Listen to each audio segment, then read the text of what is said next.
Hello, hello, hello, and welcome to Feelings to Healings. I'm Amanda, and this is my very first podcast, if you want to call it that. It's going to be a little different, probably, than most podcasts. I really just want to create a place where I can have a connection one to one, down the road, maybe more than one to one, and connect with people, share my stuff, hear their stuff, and feel through emotions, understanding what is to come with the new energies on the planet and all the exciting things to come as energies shift into more of a beautiful place to live. We are going to be the ones who change our reality. And that's my goal in doing this. And honestly, creating a space for myself where I'd be having these conversations anyway. In fact, I've kind of the more I thought about my why I'm doing this is I get to kind of make an excuse as to this is my work and yeah, and share because I want to be able to lead by example. And these are conversations that my friends and I are already having, very open-minded, very supportive, but not that unhealthy, like I'm just going to support you regardless of what that looks like, even if your behaviors are not ideal. I'm not just going to be like, yeah. Um, and neither are the people that I'm going to have on this um, podcast either. It's going to be about supporting one another in a very respectful, yet growing and understanding way. So it's very fitting that my very first guest or co-host, not guest, because this isn't an interview. It's not me inviting somebody else on to ask them questions by any means. This is just going to be us having a conversation that we would be having anyway. And I want people to be able to see that we can hold these deeper conversations and support one another and learn through other people's situations and what they have to share. And I'm completely open for myself being, just wanted to make sure I was recording volume. I'm not the most technologically inclined person, so hopefully this goes well. So yeah, my first co-host that I asked to be on with me is someone who has done a lot of the same trainings that I've done. She's been doing remote viewing for probably around the same amount of time as me. I'll have to check about that. We did the same trainings. However, we didn't connect until the very end of her training. I popped in. So most people who follow me or have had a session with me know Becky from Find the Light. She is incredible. Can't rave enough about her. She's changed my life in so many ways, and she'll make sure that you know that you did the work, and she'll give you full credit, but it's her who helped lead and teach me how to remote view. I've been working with her for over 5 years now in different settings as far as classes that she offers, healing sessions that she offers. And she's completely changed how I look at life, how I look at myself, my understanding. And so I met my lovely first co-host. She was finishing the level 3 program while I was joining the level 3 program. I've always felt very drawn to her. I kind of jokingly referred to her as the British version of myself when I would see her through groups and but not yet connected one-to-one. And I finally reached out to her, and when I did, it was pretty incredible because we had such similar life experiences and things that we were going through most of our lives. And so she's one of my favorite people to journey for and do sessions for, because every time I find so much information that I needed to hear from myself.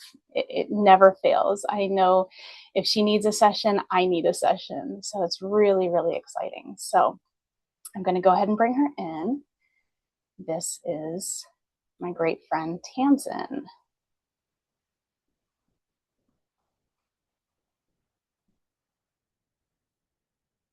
Hello. Hello, Tam. Hi. Oh, I can't hear you. Can you not hear me? Oh, it's very quiet. Maybe that's on my end. Let me see. Can you hear me? Well, All right, try again. hello. Can you hear Uh, me? yes, I can hear you perfectly now.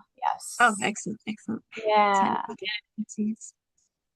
So I That's just good. did a little introduction and talked a little bit about how we met, minimally, how you were finishing up level 3 when I was beginning level 3, and then I reached out to you and we connected one to one, and just how similar a lot of our life experiences have been, and how much I love the journey for you because I always learn so much about myself. So if you want to introduce yourself and just tell us a little bit about what you do. And I know you started with transforming energies. You've transformed a lot of those energies, and now you're full-time mama, kind of taking a break from the work. But yeah, just a little bit about whatever you want to share, and maybe what you're currently working on, and I can do the same. Yeah. Okay. I forgot to change my name. I think you said I forgot. It's still there. It's still transforming energies. But yeah, transforming energies. I've still got my email address for it. So if anybody wanted to resonate with my energies or anything, but yeah, I've kind of well, I'm just focusing on being a mum, so that means I have no time for anything at the moment. Absolutely. Tired all the time. But yeah, I think I'm working on at the moment is because I've been in the healing space myself for such a long time and then working with people for such a long time that I kind of felt like I I'd reached a point in my own healing that I wanted to change things up and I wanted to understand kind of I was expanding on something else. So it's like new methods, different kind of methods and I've been more focusing on embodiment and actually about the living part because I think when I started off and like I said when we were doing the courses with Becky, I was so much in my victim mode that it was well, it just took over everything. So, but it took me a long time to actually unravel that and to come out of that. Now I'm still focusing on my survival mode, but I'm starting to kind of heal that part of it. But it's a lot more to do with the body and actually feeling more being at one with myself and understanding myself in my body. And yeah, it's just fascinating, really, aren't we? We're just absolutely it just yeah, my mind blows all the time when I learn so much more about how the energies in our bodies, like just for example, I I do this, I go on off tangents and I proper waffle, but it was actually earlier today. I was just sitting there and I was having a little look into my own energies and I was just trying to figure out where the first time I felt unworthy and where it was I felt in my body. And it was like I could feel it in my gut and then I could feel like the shame and things like that. And it's just interesting. I just wanted to try and find where these points were and in my body that was still there. Um because what I understand even more so now is like that then builds my perspective. So then when I come into situations, then it's like my whole body gets scanned. It's like I can feel my whole body get scanned. And then when something comes up, it's like that part of me is like, oh, we've been here before. This and then it triggers me. And then so I've been learning more about these trigger points that are in my body. So I've been kind of going through that. And that's what I think I kind of want to help other people really going through that part so that we can get really more embodied um and feel yeah and just kind of expand on that really. I don't really know. I'm not sure how it's gonna pan out really, but that's where I'm at the moment. Yeah. Well, we never really know how it's going to pan out because it comes in stages. And yeah, I'm still come to find out having a lot more focus on um, savior energy, essentially. I thought I was through a lot of that. I know some of what I still want to fix. That's my problem, is I still want to fix. I did a journey for a lovely, lovely lady just yesterday. And it was interesting because it kept going back to me. And it was like, I can't help her. I can't help her this way. I can't help her this way. How can I help her? And it was like, oh, it was my savior mode, still wanting to fix, where when you want to fix, it actually takes from their experience, because if there's something that they're going through, um, if you were to fix it, then you're taking away from their chance of healing something within themselves. So that's kind of like what came up for me just yesterday. And that makes sense, that there's, so many layers to it. And I did a journey a couple days ago with another lady where I was checking with her heart and um, trying to figure out where she was going to create something that she wanted. And I'm like, how are we going to do this? How are we going to do this? And I kept trying to go with it. And then finally I went to her heart, and the heart was like, I don't care about this. I'm not trying to fix this. So you're trying to fix this and you're not. Yeah. So still those little bit of savior mode um, It's a energies. And hard one. so, yeah, Big. but I feel like doing this and kind of see, I love these connections, because just having these conversations helps, saying the things out loud and expressing, you might have more deeper realizations kind of as you go along. But as you were saying about feeling them in the body, I completely resonate with that too. And um, it's like, at least whenever things happen now, it's more and more subtle, where it's not like a Like, oh huge, yeah, yeah. yeah, Then you start. physical, like, Yeah. okay, I can't function, I can't get out of bed, I can't work. But it's just like smaller, like, oh, I feel it here, oh, I feel it there. But yeah, because this is about the 3D experience and experiencing all these things in the body. So is there any like specific for you, like what you felt somewhere like physically in your body that related to what you're talking about?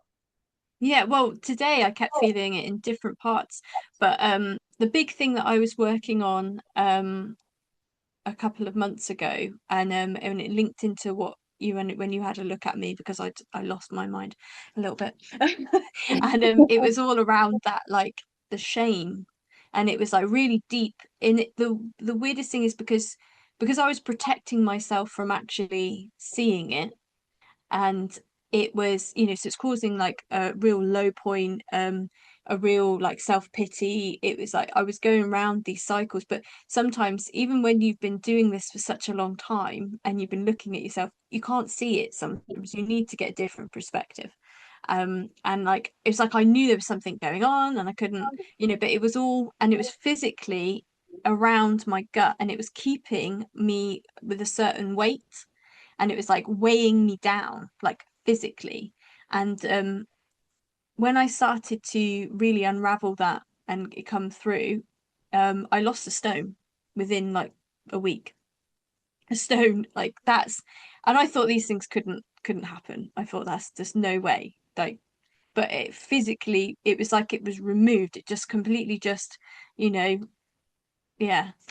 I It's don't like know it can't how. even exist in the 3D because it's just Yeah, gone from your energies. because So it was it's, so yeah. like I realized it was like the fat cells was like water retention, and just how I was holding on to things because I was essentially beating myself up. I was keeping myself in this kind of protection bubble from feeling this kind of shame because I didn't want to, because it was, because like, because guilt is something to do with at that time, isn't it? But with shame, it actually, you feel that you are like there's something wrong with you. And this actually started, it's like I've got to the root of something that started me on my healing journey about 7 years ago. And that's when I found Becky and things like that, because I thought there was something really wrong with me.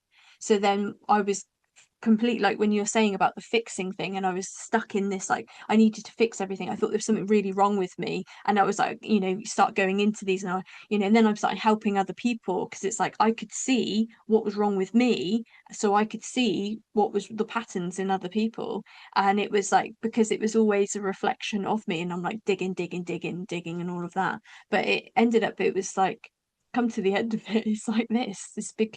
And that's why I feel like, that's why I've the healing as the transforming energies is like moving into something else, is because I was seeing it through like that lens of, there's something wrong with me, so there's always something wrong, so I've got to, like you say, got to fix it, because there's something wrong with me, so Yeah. it's yeah, it's I think it's absolutely, it's fascinating how all of these things are just, and how our body is all stuck in our body, the energy is stuck, and it's, we have to, when we're flowing, when you're in life and you're living, and you're kind of, you feel lighter. But when you can feel that, the difference, and you can feel that dense energy, and you're like, ugh, and you're stuck in it.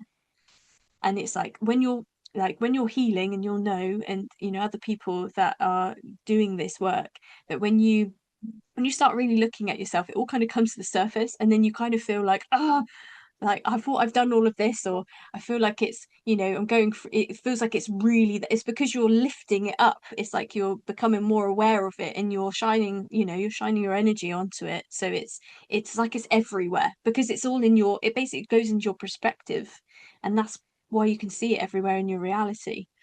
And it's always that thing, you always think you're going backwards, or you're not going forwards, or you're just like immersed in it. And at first I remember being so like you said, like weeks and weeks, it would be, stuck in these things, and it was like an emotional roller coaster, and I couldn't leave my bed and all sorts. Whereas now I'm like, it comes up and I'm like, ugh. I have some big ones that come up, but majority of the time it's like, what was that? Oh yeah, it kind of just passes. So it gets easier. It does get a lot easier. Thankfully, it does. It does. And it's funny. A friend of mine, she had a reference, because I always say trigger is always a big reference, but she used the word spark, and I was like, I really like that, because it's like a trigger, but like it's like this instead of this. So it helps to realize and appreciate how far you've come too. This work isn't easy, to like look at yourself and dig into those things and really feel your emotions, because there's so many people that have been healing for so long, or attempting to heal, and a lot of the love and light community promotes these things of, it's really at best a band-aid to make you feel better, like, oh, I'm stronger than this, so I'm just gonna, push, not necessarily push it away, but like I processed it. And you think, even when you genuinely have put the effort in, a lot of times it's just that mental perspective, that you're trying to Mm. understand things from a mental point of view, but you still have to release the emotion that's stuck in there. So, when we feel these triggers of something getting us upset, and the emotion is just so overwhelming, obviously there's something else there. It's not just what you're experiencing in that time, and even that has layers to it as well. So yeah, We're so complicated, it's so and we complicated. manipulate ourselves.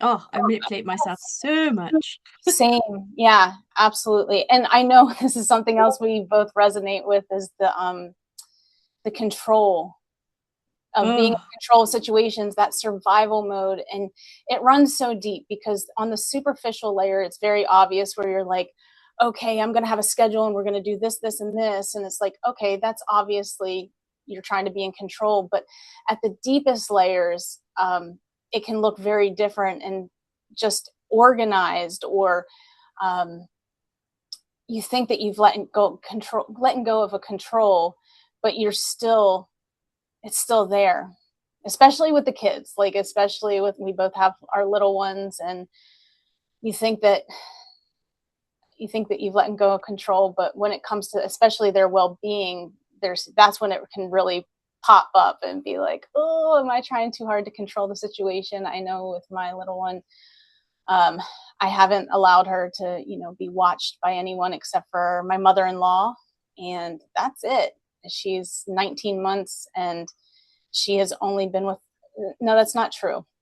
I did have a girl come over. She was a coworker um, at a place I recently worked, and she's a young girl, young college girl, and I've had her over a couple times. And I left long enough to have dinner when my mother-in-law was staying with me for many, many months, us to help out with her.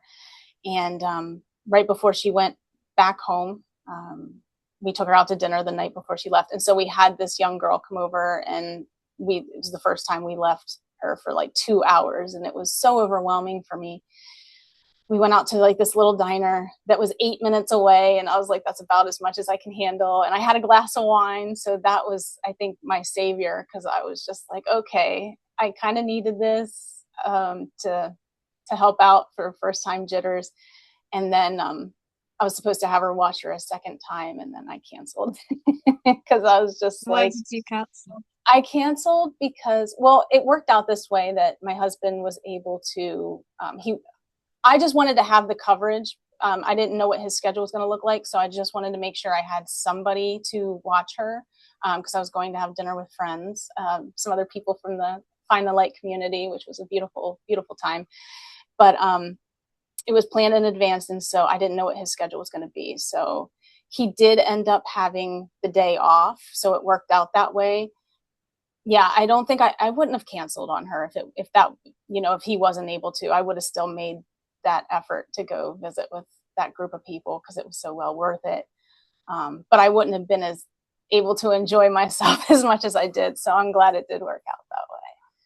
So, but now we're kind of back to just trading off. We work opposite schedules, and yeah, I know there's an issue there with me. Maybe I need to spend some time doing some remote viewing on myself, and that maybe I'll have you see if there's something deeper besides the obvious.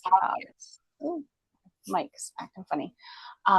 Yeah, besides the obvious, maybe there's something specific to be looked at. But I know in general, it's my control of not wanting anything bad to happen. Out of sight, That's I can't natural. control it. I know.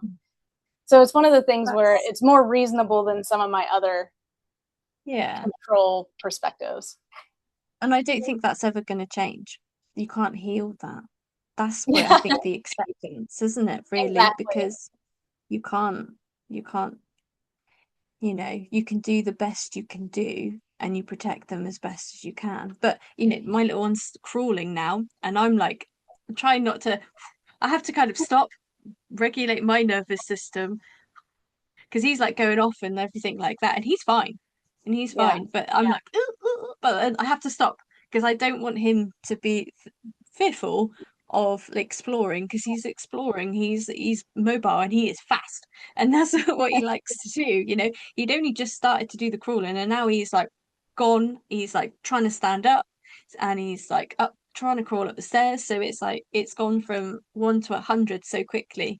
He pushes me all the time. I thought I'd done a lot of my controlling kind of things. I knew I still had a little bit, but then I have him, and then I'm like, boom, back to control freak. So it yeah. is, but It's I fun can't though. be. He It doesn't gives let you the me. opportunity to grow though so much, and that's what they say. Mm. Kids, they teach you way more than you teach them. It's so true when you finally get to experience that. And yeah, I know what you mean about regulating your nervous system for them. And it's kind of interesting. It's like forces you to be more observant of yourself. But letting go of the Mhm. control is, um, it might not be easy, but at the same time, it's allowing you to look at yourself and kind of accept where you are too, so that you're not like judging it, and just acknowledge, like, yeah, there's probably a little bit of control here, that I'm trying to have over the situation. So, just being forced to be a little bit more observant of your actions and your Mm. reactions. And um, yeah, but when they start crawling and yeah, getting into things, and yeah, it's a whole new experience. I love it though. Yeah. Yeah. Because you don't want them to hurt themselves, but at the same time, they're going to. Of So you course. just kind of want to prevent them from hurting themselves too much. Exactly.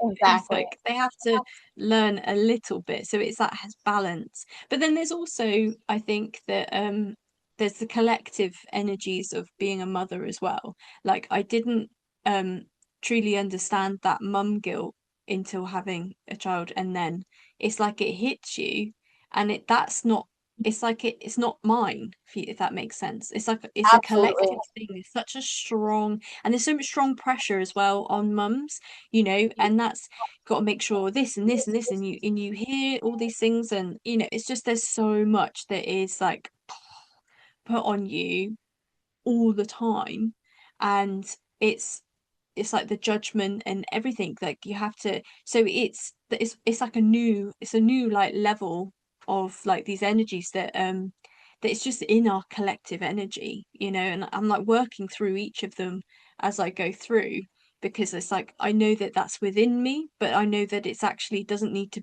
be my experience, and I don't need to actually embody that.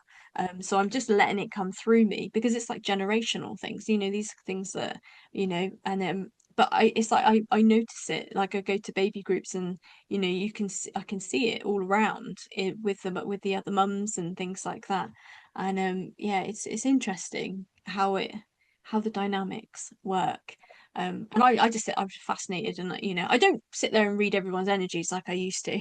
I know that you can't just sit there and do that, but it's a but you can, well, people's facial expressions and things like that give, embody, everybody, when you're actually more aware, you become more observant of these little things, and you can just see there's things that people, you can tell a certain thing. I just find people fascinating. I can just sit there and watch people, and then children with all the babies, like how they are, I think I'd get told, I heard so many things like from psychologists and things like that. Oh, you when you're born, you're in survival mode. That's, to me, that's an utter bollocks, because that's Yeah. not true. That's not my experience. My son is he is not fearful. He's not in survival mode. That is definitely something that's learned. He is in learning mode. He's learning, he's learning from everything that's around him, from us. Or It's, I it's haven't heard not, they're born into survival mode. That's crazy. Yeah, not at all. because If that's what that's they say. the case, then there's some issues at home. There's, some things that need to be looked at, because that's so Yeah, sad. but it's in like in psychology. I can't remember, I was reading this psychology book years ago, and it was saying that yeah, when you're born, because you need to have because you'll need, to, in order to live and survive, you need your parents to feed you and all things like that. So you're in survival mode, and but that's not what I see from my son at all. He expects it. He is, or he's like, he doesn't think, oh, I need to do. He expects that it's going to happen. He knows that that's going to happen. And I think it's when you start learning that that doesn't happen, then you start building these beliefs and these things, don't you? It's I do believe that survival mode, victim mode, they're all learnt things. You learn them from your parents' behaviors, from people around you, from all of these things. You pick them all up, but you don't come in like that. You don't come, you're not born into this reality like that at all. I don't, yeah. Because I don't remote view my son all the time. Constantly You do? remote viewing it. Yeah, I remote view his little body all the time. Because especially when he's like crying and stuff like that, and I want to find out what's going on. And it's a lot, I can tell which teeth it is and which bit's coming through. It's fascinating. Like obviously I can't feel the actual pain, but it's like I can feel where it is, because yeah, it's just being a mum. Like when people say like, oh, you have all of this, you know, it's not. I didn't get that massive. It's just he's me. It's a very strange thing. Like it's hard to explain. Like Yeah. he's on my mind constantly. Like even now, it's like I'm remote viewing, and there's always a part of me that's with him. Like I Yeah. can see what he's doing. I know what he's doing. Maybe that's the control thing, but I don't know. I think that's just that's just, I'm just No, it's constantly. you're connected. You are still one. I did read somewhere that babies, up until 6 months, think that they're still a part of you, like you're still the same body. So I know, and like I said, I don't separate from her much. I do work a couple days a week outside of the house, and I came home, and was nursing her when I got home from work, and James was looking at us, and it was so sweet. But he was like, do you feel happy when you come home? Or like, how do you feel? And I'm like, well, it's not like I feel happy to be home. It's more like, um, it's painful to be away from her. It's like, I'm just recouping from like an injury. Like, that's a little bit of a stretch. That's the closest analogy I can come up with, is that I'm trying to just get back to homeostasis, back to that balance point, instead of like, oh, this feels so good. It's more like, oh God, this was missing. So Yeah. yeah, I know over where you're at, you get a lot more time off work. I didn't. I took 3 months off work unpaid, but I just couldn't imagine. I can't even get into that kind of conversation about moms that have to go back to work right away. Is so beyond my ability to comprehend that. It's so, so, so sad. But yeah, I did take a full 3 months off before I went back to work. And when I did go back, it was just 2 days a week, sometimes 3 days a week here and there. So, and you're still off from maternity leave, right? You have a few more months before you Yeah. have to return to work. Yeah, I've got another. I've got a year and a bit off because he came a bit early. I was supposed to have some holiday before, but I didn't, so I didn't take it. So they've honoured that. So then I can go back. And I'm very lucky with my job because I can work flexibly, so I can work around him. And then it's just 1 day a week I have to go in, where my partner works half that day, and then his mum's going to look after him for the big morning. So it's gonna be hard for me because I've got to be away from him for like the whole day. Because at the moment I only do like an hour here or there when he's with my partner. I'll go like to shopping or have a bit of me time, or I'm always in the vicinity, but sometimes I'm not. So so that's going to be a real task. It's hard. I'm like, but I know that Yeah. he's going to and it's going to be good for him to be with his nan, and actually Mhm. it's good for his nan because like she needs a bit so it's like I know that I have to step back a little bit because like I feel it in my heart that my heart's like, yes, we don't want to go back to work, yes, it's like, but we it's what's best actually in the long run, because he needs to have connection with his parents, he needs to have more daddy time. So it's like that is, yeah, like it'll be sucking for me because I'll come home and it'll be like dinner time and I only see him for like an hour or two and I'll be like, oh, but yeah, I hate it. I don't want to, I Yeah. don't have to worry about it for another 4 months, but I'm still like, Yeah. oh, I'll probably just sit there at work crying all day. Yeah, it's tricky. Sit there remote viewing. I'll just sit in like a dark room and I'll be like, what is he doing right now? Where is he doing? But I know he'll be fine, Yeah. really.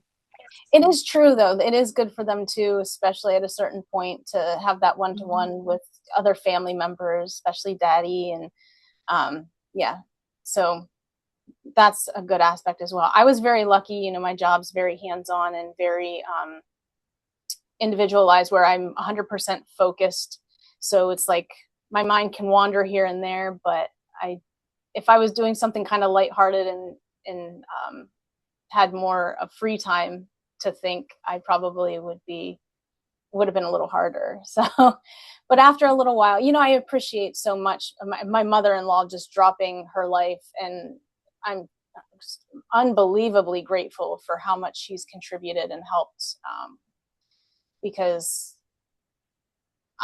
I'm so incredibly lucky. I mean, from the very beginning, I my husband and I, we both stayed with my in-laws for the first month of our daughter's life. So as we were learning to be parents and care for her, they were taking care of us, doing laundry, making us dinner, the whole 9 yards. It really makes me want to get into work, and even if it's like a job or volunteer, or creating this new space and this new realities of how we care for our new mothers, because every mother should have what I had. But I know that just doesn't happen, and it's sad to me that it doesn't. And I feel like, you know we're the ones that are creating these new realities. So that's the sort of thing I would love to be a part of. If anybody already works in that type of field or has ideas, I would completely be open to volunteering, working, creating in the motherhood industry, and for dads too, because it's a whole, Mm. dads get very much overlooked as well. You know, they're just there to support, and they know they're not the ones that, you know, had to go through the delivery and, you know, the hormones and all of that, but dads get very much overlooked too. And yeah, we need Yeah, to it's a huge we need to start taking better care of new moms and new babies and having support. You guys have a little more thing. support over there as well, where like mom groups and stuff. I think that there are mom groups here, but I haven't really taken advantage, and they're not very like prominent. You have to go out to really look for them. Mm. Yeah, we have got a few that's run like local by the council and stuff, baby groups. And it's which are free. Some of them are free. And then you've got some like I go to a sensory class as well, so it like works on like building his senses and stuff like that. And he's learning loads from it. He just like, to be honest, I'm not, this is the other thing as well, is that because we in the UK we get like health visitors, and because of what happened with my situation, I had quite regular visitors, and they just kept going on and on and on and on and on about the milestones. So then you start getting a little bit fixated on them, thinking, oh, is he at to that point? Are they doing this? Are they doing that? And it's just when it's ridiculous, like babies do what they want to do in their own time, and they'll be fine. So it took me a bit of time to like kind of let that go. But you constantly get like that, you know in your mind that, oh, they should be da, da, da, da, da. And then this puts so much pressure and puts tries to put, so you're actually trying to put a baby in a box from Yeah, when they're only just starting to build their personality. And I'm thinking that's just ridiculous, because it's like, oh, they should be doing this, they should be doing that, or but like, okay, there are some things that maybe there should be certain, like because they only base it on the averages, but they shouldn't be pressure around it, they because it yeah, I guess it does help, but I just think you've got to let them do their own thing and like get to where they want to go when they're going to do it, you know yeah, because I completely agree. And you know, the thing is too, is where I feel like that also puts a limitation in your mindset as well as to what your baby might be capable of doing. Like if they're, Mhm. you know, if they're supposed to do this by this certain amount of time, maybe they could be up here, but you're just worried about them getting right here. So then you're focusing on other things that, you know, yeah, I mean, just like all of us adults, we're all different, we're similar but different, and we have strengths and weaknesses. And you know, babies, same thing. Like, and this doesn't mean because they're not up to par in one area that there's something to be concerned about. I think they do that on purpose to create fear. I mean, Mm. that's what it, yeah, I think that's what it comes down to. And then you're focusing on meeting these expectations, and some are It's like realistic, some aren't. thing, isn't it? Like when they say about this the SIDS, the sleeping death, and they say how it's really bad, and then you start panicking. For the first 6 months of their life, you are in like, well, I know I was constantly panicking. He didn't. I had to. He slept on me. And I didn't sleep. So that's when, I had my headphones on and I was binge watching all the crappy TV that there ever was just to stay awake for most of it, and then I would just get an hour here or there because he had really bad reflux. So as soon as you put him down, he would, it was a whole thing. But for majority of like definitely for the first 3 months, he slept on me and I didn't sleep. So that because I was so terrified that if I fell asleep or if he fell asleep near me, because of the whole Sid thing and everything, like it's just yeah. But then I started to like, as he got older and calmed down, and then he's just been sleeping in the bed with me ever since. Like he sleeps in the cot for a little bit, but he doesn't. He just yeah. He has to have his like he sleeps with his hand on me somewhere. Like he needs to know that I'm there, and then he'll sleep like a lot longer. But he'll sleep in his cot for maybe an hour, maybe two. So I put him in like his day naps. He'll go in his cot but in the evening it'll go in for like an hour or two so that me and my partner can actually see each other. But then he wakes up and he's like, time for, and then he's in the bed with me. Yeah. That's so funny because I don't think that we've ever talked about that, but that's the same thing. Emery slept on my chest every single night she was probably about 3 or 4 months when she started sleeping beside me. And yeah, but I was very relaxed about it. I wasn't worried about the SIDS thing. I just didn't buy into it. Obviously I wouldn't put my baby in an area with a blanket and do anything like Yeah, of that, but course. I would surround myself with pillows and then have her on my chest, and so even if she would to slide off, she would have Yeah, been, you do. yeah. Yeah. And never once did that ever happen. Not once in the entire time frame that she slept on my chest did that ever happen. And in the beginning, I slept when she slept, and and then, like I said, I had my in-laws and my husband and so much support during that time. But I did pretty well in the beginning, obviously very exhausted. And my mother-in-law is a retired labor and delivery nurse. So dream Oh, come true wow. in that aspect too. It's like, are you kidding me? So she was very helpful with nursing and pumping, and um, that was very exhausting, doing the pumping, because she had me pumping way more than I needed to, because she was used to her my sister-in-laws, her two daughters. They both went back to work full time right after, not long after, the 3 months. And so they really had to have a stash of milk, and I didn't go back to work like that. So she was like, wow, yeah, you really didn't need to do quite you know what I did. But I was able to donate like 1,000 Oh, wow. That's columns. amazing. Yeah, I forget what it's measured in. Um, but tons and tons of milk I was able to donate, which was really cool. It was a real honor because so many Mm. mothers can't produce. They have, tons of situations that, again, I was very, very lucky that I just had someone to coach me through to create that. Yeah. But so she slept on my chest for the first 3 months, 3.5, maybe 4. And yeah, we bed share. And she doesn't necessarily have to have her hand on me or anything like that. She usually nurses to sleep still at this point. And then when she's done, she'll roll over and go to sleep. So yeah, Oh, yeah. yeah, they do. Oh, it is cute though, isn't it? Well, he's 10 months now. So he likes his own space, but he doesn't go to sleep unless he's like in my arms. But because he's so big now, he's quite tall. I can't actually rock him standing up anymore. So my partner has to Oh. do that. So he rocks him and puts him down in his cot. And then because if I rock him, I have to be like lying down. It's too, it's just too, I can do a little bit that way, but then he doesn't like sleeping. I think he feels like he's got FOMO. He thinks he's going to miss out. So he doesn't like Yeah, to sleep. yeah.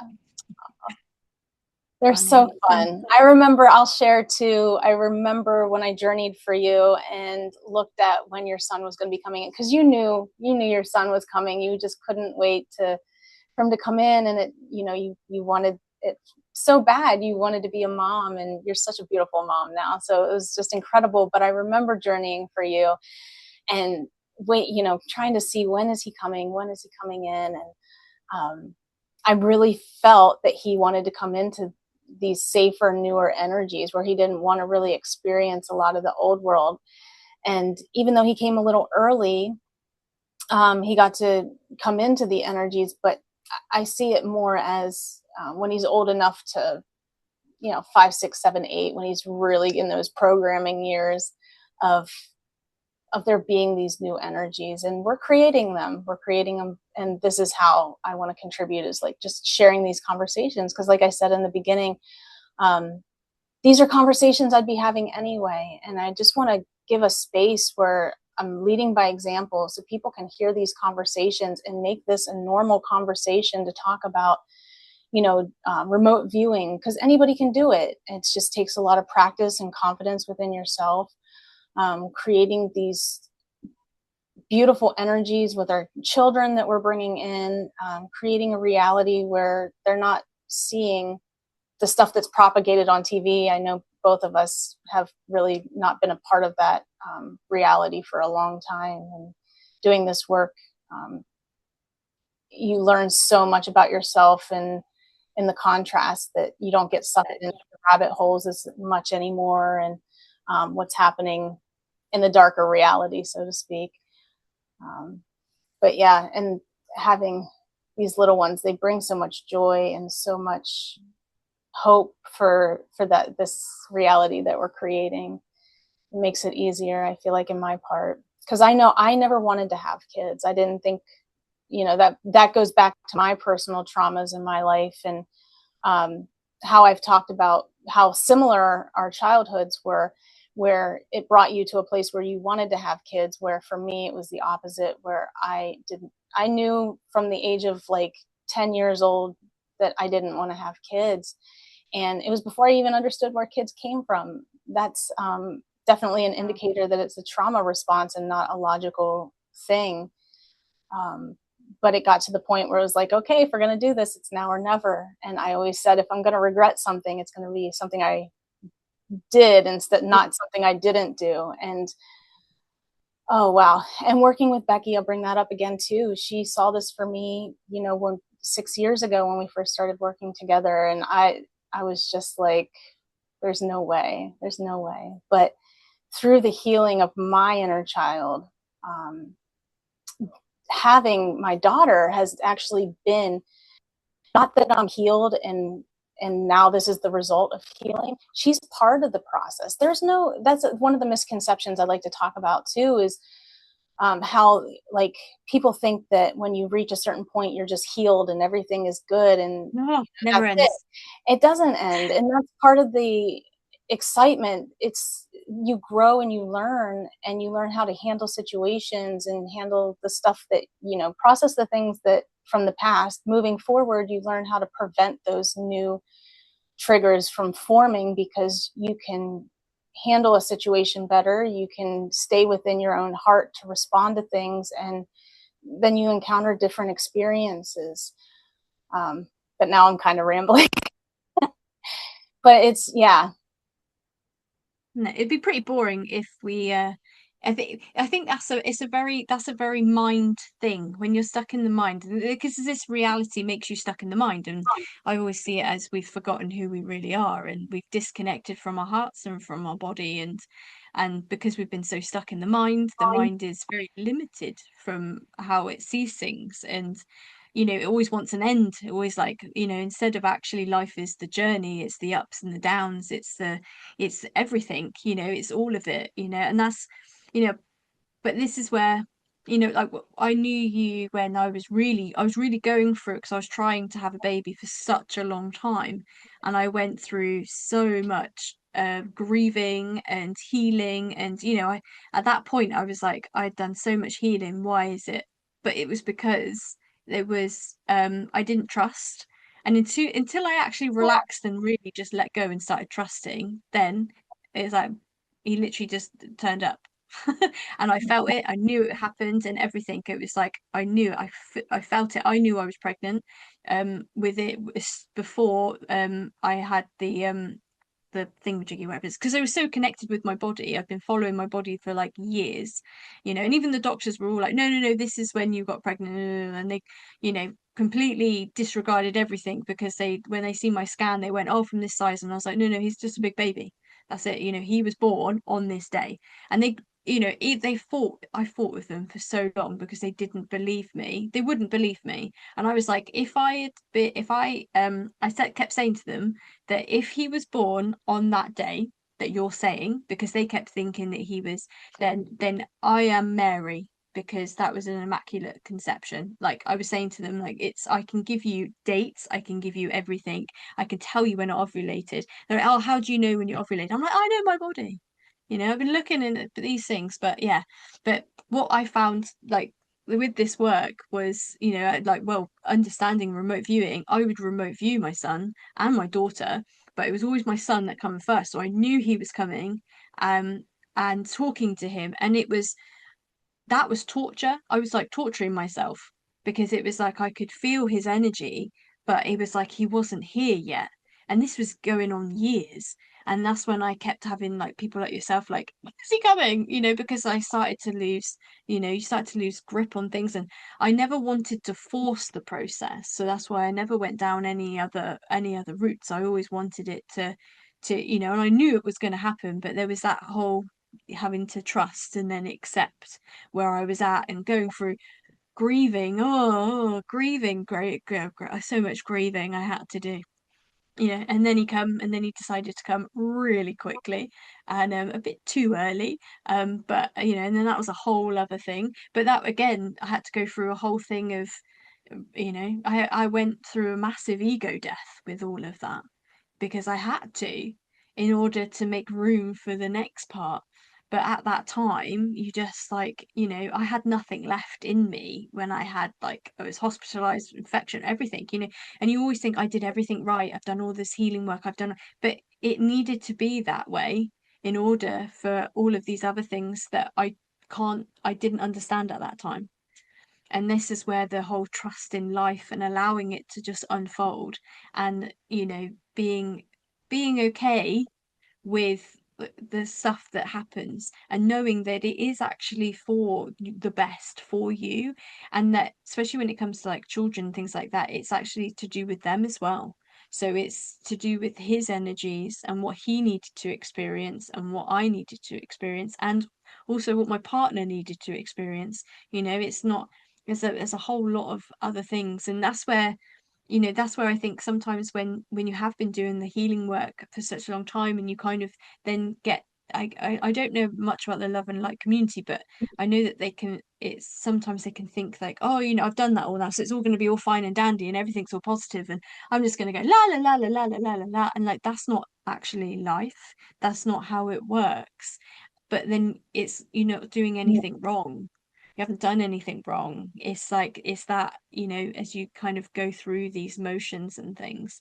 But yeah, that was yeah, being told that I wouldn't have children for many years and then completely not believing that, and then being told like that I was told that I couldn't have children and that I was infertile, to like I'm not believing that, to going through started all the healing stuff for me, to then me finding out that, oh no, you're not infertile, they just unexplained infertility.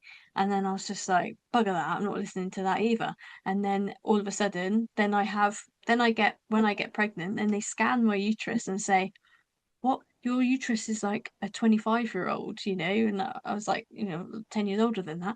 And I was just, oh, you've got all of these eggs and all it just, it's just like this beautiful uterus and things like this. And I'm like, you should have seen the picture 10 years before, when I was told all of these things and how much scar to all of these things that were in there. But yeah, there was a lot of healing and there was a lot of anger and there was a lot of beating myself up, and but it just shows actually how your body can store all of that, and how that it just can really it affects your physical body, and it just over time and over like expressing and various things, it has a massive impact. So that's why healing can take time, and certain parts, it took me a long time to heal my uterus, but now it's fine. I don't get any problems. I get nothing. Yeah. From where I was, 20 years ago, it was hell, so it's mad. It's great. Well, it just shows it works. It does work. The healing work does work in your body, you know. Our bodies are beautiful and amazing, and they can come back from like, you know, that's why I don't buy into the whole aging thing, that we get wiser, but really it's more about it's like we don't use our bodies enough, or we don't use them. It's like even like when you go to the gym. I am waffling now. This is what I do, but that's why And me too. that's why I used to say that on my with my on my YouTube thing. It used to be like, I'm going off on a tangent. There we go. I do that a lot. I do that a lot. So much great information though comes out that way. It's all good. Sure. Yeah, well, I got banned from all of those now, and like my YouTube, I just stopped it. So I kept getting loads of weird emails and stuff. Yeah, so I know that was really a reflection of my energy. And then I know that the other ones that banned me was when I was in that survival, not wanting to be seen mode. So yeah, but yeah, it's always interesting. You got to be careful with certain words that you say. That's what I got. So I shouldn't say I've said healing and a lot of time, but that's what I got banned for. On Rumble, Facebook, Instagram, BitChute, all for saying you can heal yourself. But YouTube's fine with that. And this is going on YouTube, isn't it? Yeah, so you're fine. I think so. Yeah, yeah.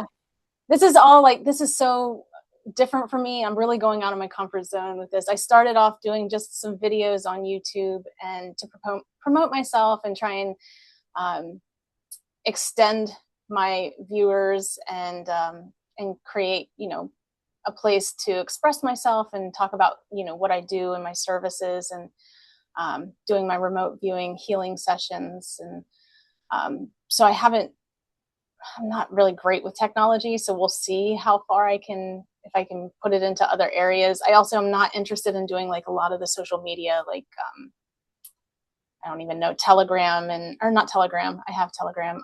Oh, TikTok. I did TikTok for a TikTok bit. and Yeah, I got kicked off there as well. I lasted longer there than I did on Facebook, which is great.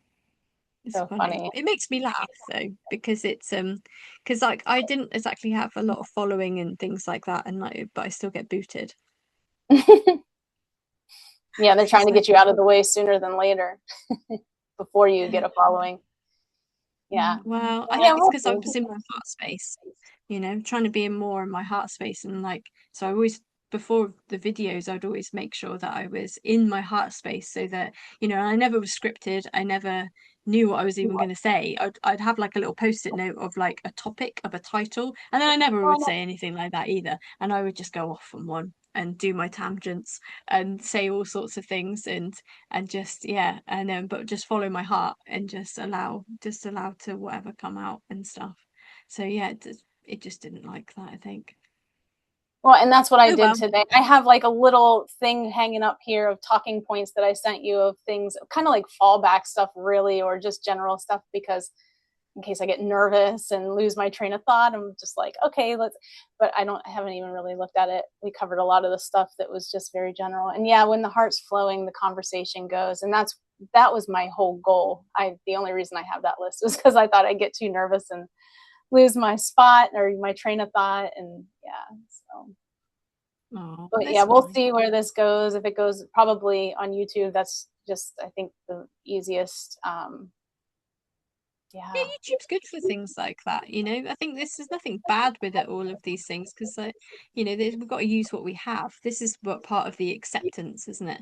Because this exactly. is where the other side of things, whereas when you're in that victim mode, you just, you speak in terms of being a victim. It's like it's always them, it's them, it's them, they've done this, it's the they, and I was massively into that. But now I understand that the they is just actually a reflection of an aspect that's within me, and the bits that trigger me are actually the bits that are within me. The bits that don't trigger me are not within me. So Yeah. it's like I don't see it anymore. And the more I've healed, the more I've understood myself, it doesn't even impact me. It's like it doesn't even come into my reality anymore. Um, so yeah, but you go through that stage anyway of when you're awakening and things like this, and you go through that. I went through my awakening, and then I went through my frightening. When you start to really see, oh, what is going on, Yeah, and you then you think go you're out. awake, and then it goes deeper and deeper, and it's like, oh, I thought I knew some stuff. But we I talked knew about that nothing. too. Like, this transition was so important for you because you were working really hard at your business, and you had your followers and people that love you, obviously love your work.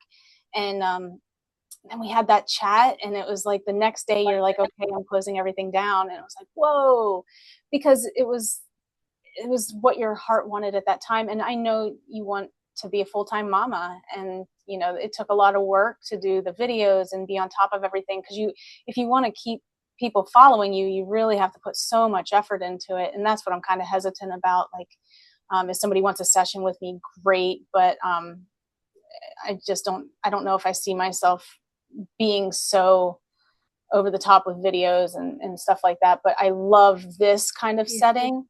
But that was Yeah. so meant to be for you. Like, that was what your heart wanted. And it was like you just needed to hear it for yourself. And it was like a really quick, easy decision for you to just go full mama mode. Yeah, I think in the beginning I was like, oh, I need to do this and I need to do, but actually by you know the last year, I kind of did videos when I wanted and just what I wanted to do. And you know, because I did used to say, you know, if you would like a session, but then I never wanted to do the sales pitch, you know, because when you all these videos and things like that, I always know that actually the people that, you know, need my help or they resonate with my energies, they'll reach out to me, they'll find me, they'll just find me. And it took me a while to actually trust and believe in that, you know, like because you start to think, oh, I need to do this, I need to do that, I need to do the marketing, I need to learn marketing. And then I thought, "Oh, that's not me, that's not me, I'm not a salesperson, I can't sell anything. I wouldn't sell to people what I wouldn't, you know, kind of want myself. But then at the same time, yeah, I just didn't feel right actually selling that, you know. You have to let people know that you do that and where if they want to, because and the people that resonate, they'll it'll be something where they'll find you, they will just find you. And you know, because we all mirror each other, and there'll be something in people's energies that you're like, oh, even if you don't understand it, it'll be like subconsciously like, I want to understand that, or they've understood something, and I want to. And I always found it interesting that when I was doing my healing, the people that would come to me, it was like I would do something, and then all of a sudden I get like a session book, and then I'd that person would have pretty much it'd be expressed differently, but it would be the same thing. And it'd be like, oh yeah, Yes. I've just done this. I was like, oh, I've just, yeah. So it's like, and that's what it is. It's like people will be like, oh, it's like energetically, like, oh, they've figured it out. I need to go over that way. I need that. I need to, because really your heart already knows. So your heart's just, you know, if you listen to your heart, it knows, you know, it's just your body and your mind just trying to, you know, your body's holding on to it. And the mind is just like, I don't know what's going on, you know? Yeah. Trying to So it's, understand. and the But heart's yeah, like, right, just someone to well, just like sit there with you and, you know, create a safe space and to be able to do that. It's yeah, it's fascinating, really. I think it's fascinating. And I still don't know anything. yeah, right? Oh, it's Like, ongoing. The more you know, the more questions you have. But it's been, yeah. yeah, such an interesting journey. Yeah, I know, like, I remember when the first time I found Becky on YouTube, and I was just like, you can't fake authenticity. Like, you just Mhm. can't. Um, and so I was just, that's exactly how I felt with her. I was like, I want what she has. Like, what is she doing differently? Because at that point, it was right at, I think before COVID, or yeah, it was before COVID. And I was just going down rabbit holes like crazy. And yeah, and then of course she talks, you know, rabbit hole type stuff, but it felt so different than anyone else that I've ever made heard make reference to, like aliens or the stuff that she talks about. But also feels so authentic. Like it, I just never experienced it. And I booked a session with her immediately, and it was just, it's so funny because I was looking for an old video to share with somebody the other day. So I was going through my old saved YouTube videos, and I came across my very first level 1 class with Becky. And I was just like, it was so crazy. And, you know, watching her and her progression and how she's progressed in her work is just beautiful. Cause I mean, she was incredible to begin with. And now she's just like tweaked and honed and just beautiful to watch her. But I look back at my video of what I wanted to get out of the class, because she was very basic in the beginning, because she wasn't, you know, she didn't have the structure. She was just kind of feeling out what she was doing at the time. And so she asked us all individually, you know, like, what do you want to learn? Where are you coming from? You know, kind of give an introduction to yourself. And I was just like, wow, that girl has no idea what she is in for when it comes to this healing journey, because it is not what you think. It was still coming from that love and light, that like toxic positivity, and like, let's just put on the good face and everything will be great. Whew. Yeah, to look back and see how far and how much hard work, you know, we really do have to praise ourselves for. So many people can't even begin to look at themselves, let alone do a deep dive on themselves and understand why they experience certain things in life, and how it comes back to your own perspective and what needs healed. And um, yeah, so here I go again. Going Yes. down But living from the heart, isn't it? It's living it from the is, heart takes yes. courage. You know, Yeah, it's it does take courage. Like I think that's like when you're saying about the love and light community, with the positivity. You know, I was very lucky that I never went into any of these other things at all. I went to like deep state, learning all these conspiracy theories, following all the money and Rothschilds and all of that really dark, deep stuff, being in a really depressed hole. To then yeah, it was like something clicked in me, and then I seen one of Becky's videos, and it was like, and then she was saying like, "Oh, I help people like escape the matrix," and I thought I need to escape. And that was it, yeah, like, and that was it. And I booked a session with her, and that's kind of like, yeah, I think she was only just kind of starting with that, and then she just started like the Patreon, and then I was like, I don't resonate with anyone. Like, I didn't find anybody else really. It was just, yeah, I started off, and she really helped me connect back up into my heart, you know. And then it's just like, and then I've kind of like gone on and done my own thing, and yeah, you kind of add your own kind of experiences, and because it's different life experiences, isn't it? And then you kind of move into different parts of stuff, and yeah, it's fascinating really. But we're all needed, we all have certain things, and you always want to find a healer and people, or uh, well, just anybody that is still expanding. And you know, that's what I always found was great about Becky, because she always shared, and she was expanding herself, you know. And she never tried to make out that she knew everything, or she had all the never. answers. Like, and that's the key, isn't it? Because there's so many people that do come out and they'll say, oh, you know, I have all of this, and yeah, but I didn't realize actually how many like love and light, there's all sorts of different things. It's only because over the years of helping people like move away from all of that, that I found out about, they do this, they do it, you know, like speaking to all of these other entities and stuff, and I'm like, I want to find out who they're talking to. So I'm having a look, and it all seems to be these bloody robots. So I just think, who the bloody Yeah, hell, like, why is that's yeah. why they're all the same. So I'm like, can anybody, you know, it's not alive. But yeah, I just always found that's quite, but a lot of people go to these, but it's because of the energy that they have. And that's what it is. It's when you're ready for certain energies, that person will just appear, and you'll just find that person, and you'll just be like ding ding, you know. And yeah, so it's interesting. Yeah, I find humans and all of us absolutely fascinating, and consciousness. I love learning more about it, and yeah, I just think it never ends. And like I said, my son's teaching me so much, that it's just every day I'm learning so many different things all the time. It's just crazy. It's crazy how much more. But you've got to let the mind like expand. You know, the mind sometimes like, oh, I don't like unpredictability, and I'm like, you got to like let it go. We don't Yeah, know anything, and it's like, oh, but we know something. Yeah, we might, but we don't really know anything. I don't know anything. That's what I have to say to yeah. myself. Like, I don't know.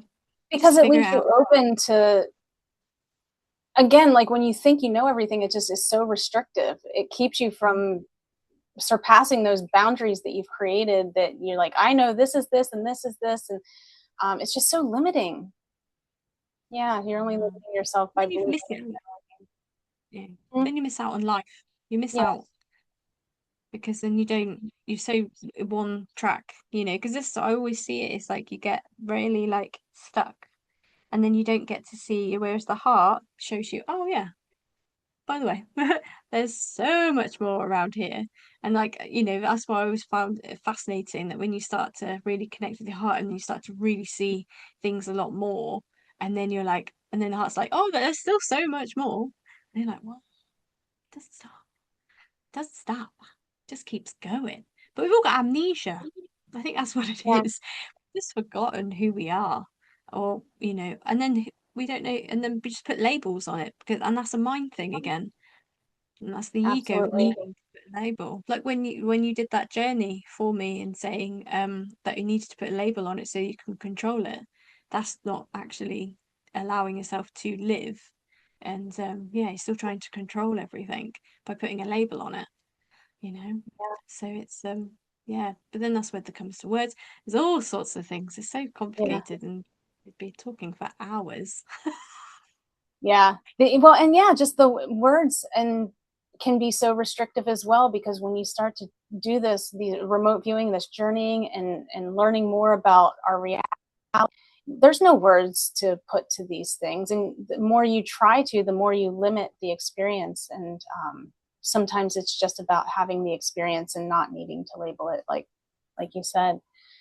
And I think part of what I'm experiencing right now too, and understanding, is feeling a multitude of emotions and honoring all of them at the same time. Like something can feel bad, and when you take away that term good and bad and you just feel those emotions, the complexity of it can be so much more. Again, we limit our own feelings when we try to label them good and bad, or this feels good, so I'm gonna keep feeling it. This feels bad, so I don't want to really look at that. Of course, that's where trauma even comes from, is like pushing away that what you don't want to feel. But there's such a beauty in honoring the entire fluctuation of emotions, because, and Becky talks about this, I believe, like when you push away your bad emotions, you're also pushing away your capability of feeling your good Yeah. emotions too. So it's like you, your joy and your happiness isn't going to be as spectacular when you've dulled down all of your emotions, because you can't just dull down anger and sadness and pain without dulling down the spectrum of your emotions. And so, yeah, I think getting to a point where we aren't looking at emotions as good and bad, but as information and as um, just an indicator of the flow. It's just a flow. It's not once you try to stop an emotion, you're stopping the flow of emotions. And even when you're going through anger, pain, sadness, there, that's just a part of the flow. You're going to flow through those, process those emotions, and get to a point of acceptance and moving forward. But that resistance is what creates that dam that just stops the flow, and the flow is life. So, yeah, some ramblings there. It's hard though, isn't it? Because you get, you've got to really undo all of the things that you knew or that Exactly. you thought you thought you knew.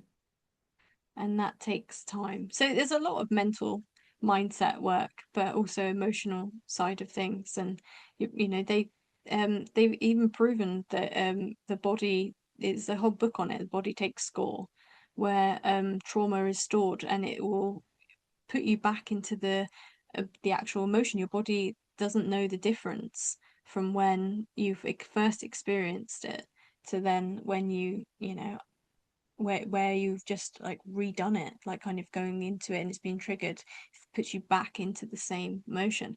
But then I'm not completely convinced that the body doesn't know the difference. This is where I feel like that's again quite limiting. I feel, I think maybe that's a way of explaining it. Um, but I think the body is a lot more intelligent than we give it credit for. The same with all of like with our energies and everything. And that's why I find it so fascinating. I think that it's not that it doesn't know. It's probably like it's like it wants you to clear it out. So it's telling you, it's like, hello, we've got this shit right here that you need to sort out, and we're gonna let you know that it's still here. Like, hello, it's still here. You can't ignore this anymore. So I think it's actually the opposite. Like the body does know the difference, and it's actually just us, our energy, our consciousness.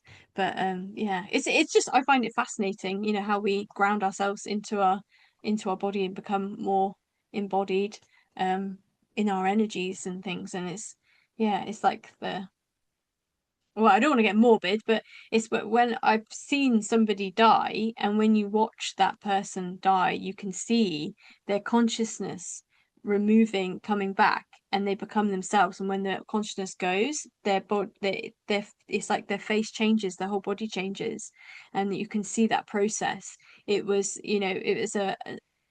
my when my uncle was passing, he was, we were all in the same room, and I was watching this, and it was fascinating, and I was just so appreciative of him allowing me to experience that with him, so that he can really show me how that happens, and what actually happens. And it just shows actually how much your consciousness, how we are more than just, this is like our vessel, this is what gives us this wonderful experience, but there's so much more to us, and it's Absolutely. just it's just fascinating, isn't it? Like, I've no other words. I think it's the English language, really, isn't it? That is so limited. There's Yes, That's just unfortunately designed that way, because there's many languages that I think it's like the Hungarian language, which is like a dying language, but they have so many words for love, and they have so many words for different emotions. So it's interesting that it's one of the languages that is it's very complicated as well, and not a lot of people speak it anymore. But yeah, a lot of these dead languages did actually have a lot more. I think it's like and the way that they talk as well, it's like a singing, it's like a humming and things like that. And there's other languages that do similar things as well. So it's just, that's quite interesting how the English language then limits it all into that, and then we all speak in that way. So yeah, it's it is interesting. interesting. Yeah. I'm really intrigued about what you're looking at and feeling things through the body. I haven't spent enough time doing that. I'm very lucky. I guess I feel like I don't have a lot of physical ailments that um, Mm, back to specific things. I probably do. It probably goes into my my protective and my fake masculine, my fake protection that my brain has created to not deal with sort of some things. And um, I've had most of my life, and was one of the biggest challenges of bringing down was this tough girl. I can handle anything. Nobody can hurt me. That whole mentality that goes into every area of life. And maybe that was something that has protected me from having, physical issues where, I've never had a broken bone. I've never really been seriously injured or anything like that, or had, any ailment of the body. But I am curious to maybe focus and maybe doing a little bit more of that just to see how it correlates, because I think that that can be really cool. I mean, that's really, life is this physical experience, and that's an important part of understanding. It could be a cool aspect. I think, didn't you do a series of videos on different body parts, different organs? yeah, went into, well, over a year, went Yeah. into every different body part energetically, because I know like when you're saying about like illnesses and things like that in the body, I feel like that's when it gets to a certain point that you're not listening, but there are still cues in the body, and that's what I'm learning, that there's still cues there, that you can get to them before it builds up too much, so it's there's all these little, you can just feel it. It depends on, when you connect in with your body, and you feel more grounded in yourself, then you can really feel like, that's why I ask my body, you can ask it where it's like, certain family lines have certain organs where things are stored, that I've learned from journeying on many people and things like that. Like, it's like for me, in my family line, all the women have uterus. We all have, like, everybody in my mum's side of the family all have things with the uterus. It's hereditary,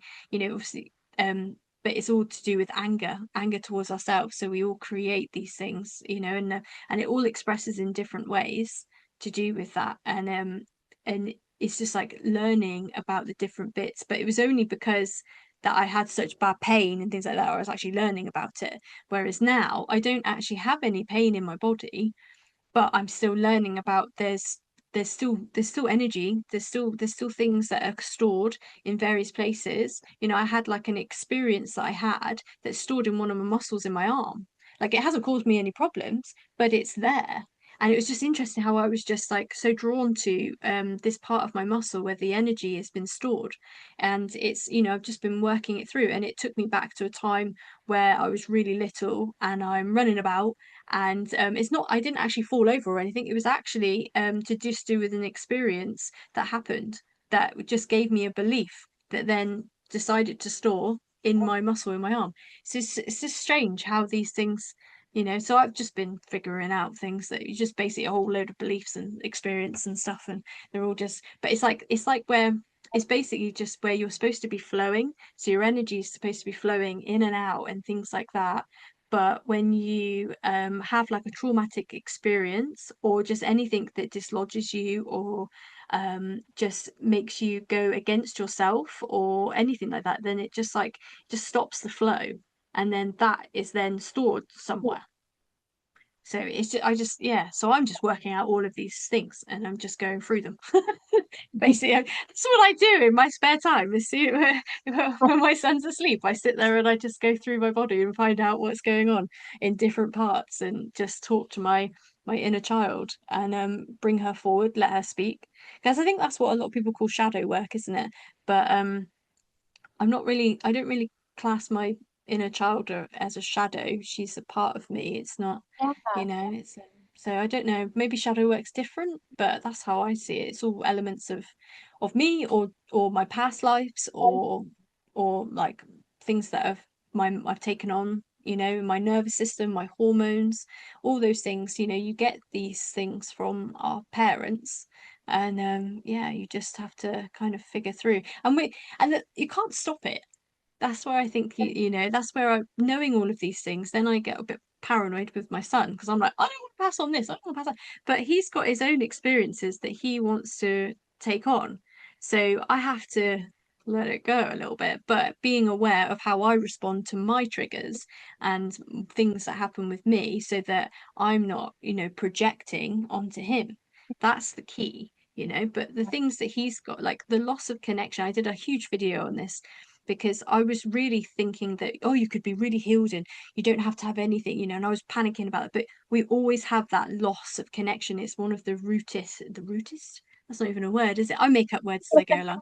It's it's one of the a root trauma. It's a disconnection. It's where we disconnect from whatever you want to call it, and then go into a physical body, but it's because you're in your mum and you're connected, and then you disconnect again, so it's like that lost connection. And it's I feel like we're supposed to have that so that we build our connection back, and then because that's how you grow and expand, by giving yourself challenges and things like that.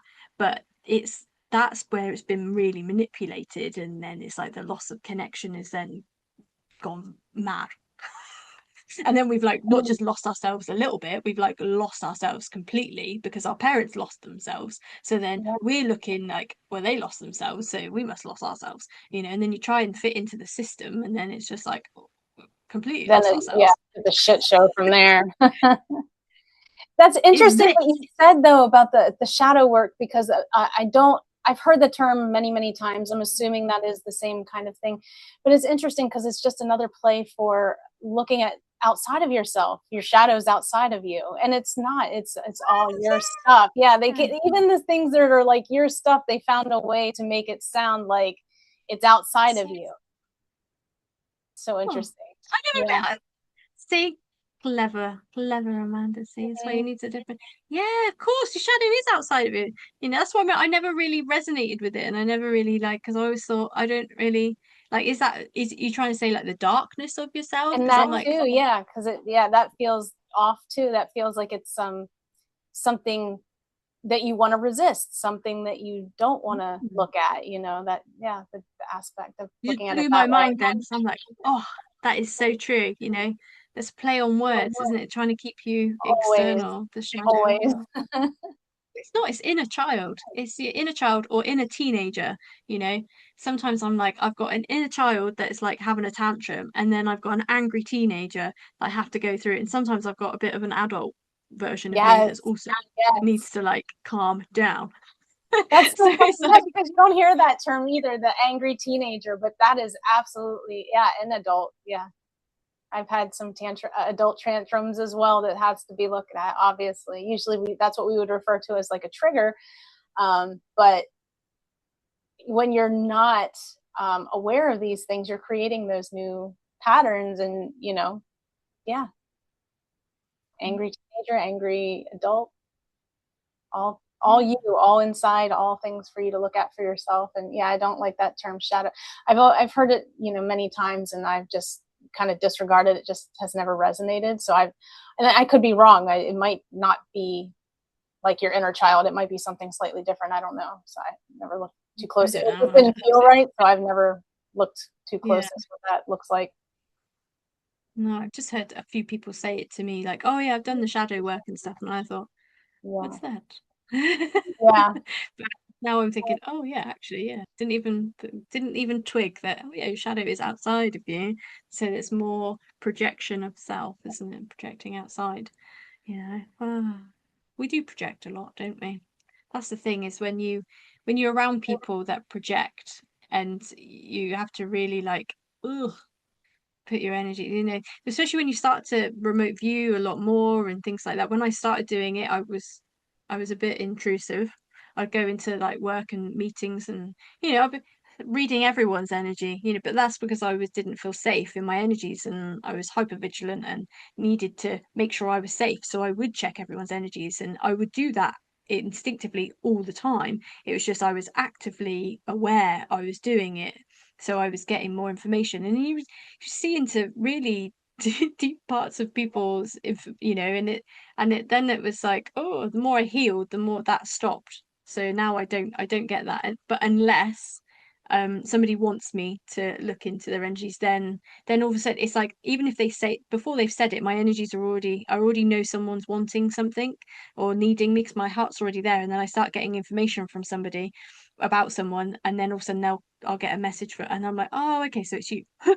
So that's what this is all about. I can always, oh yeah, it's weird. It's fascinating, isn't it, when you start to, but yeah, you shouldn't look into people's energies that you haven't got permission, though, because Yeah. it's that's the one thing. That's what one thing I definitely, when I was doing the classes and teaching people, that was one of the biggest things I was saying, because once you learn how to do it, it's then you have to be responsible, and it's about, and I know that there are people out there that teach people how to protect their energy, but I never, well, I would say about clearing your energies and having healthy boundaries. But if you protect your energy, it means you don't feel safe, which means you don't trust yourself, which doesn't, that's the whole point, is to feel safe and be able to know that life isn't against you, that people around, everyone's projecting, but people that don't understand what they're doing, they're projecting.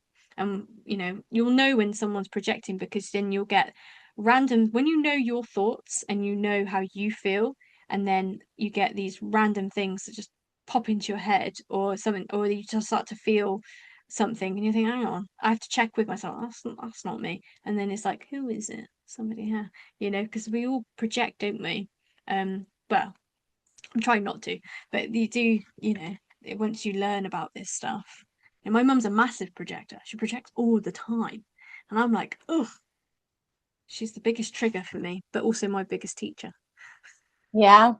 And that's something that we share for sure. We've had many conversations about moms. Yeah. Definitely. But is there anything else on your questions? Because I know that we have I don't been, think so. Yeah, there wasn't even really, it was more just, let's see here. there was anything else. Oh yeah, it's time for you to get back to baby. Me too. Me too. No, I don't have anything else. I guess I was just going to say, if you wanted to learn more about what I do in my sessions, I offer 45-minute and 75-minute sessions. I feel like that gives the best variety without getting more extensive. I have one type of session. It's one-to-one. We look at whatever you need to look at. It's not. I see some people with the services they offer, and they're like, this is this. You're paying for the time, committing to the time, whatever that looks like, whatever you want to do, whatever you want to look at or talk about. Or I can lead the way as well and just go to your heart and take it from there. But you can find me at feelings2healings.com. Feelings number two, as you can see from here. Feelings2healings.com is where you can find me to schedule an appointment, or send me a message if you resonate with anything you want to share. I want to keep doing these sessions. So if anybody is interested in holding a conversation that sounds like the one that Tamsin and I just had, I would love to connect and maybe we can set something up that way. And then Tam, whatever you would like to share and anything closing for your end. Yeah. Well, I don't do like I don't have my business anymore. But if there was somebody that really resonated with my energies and they, I will of course I would I'm happy to help.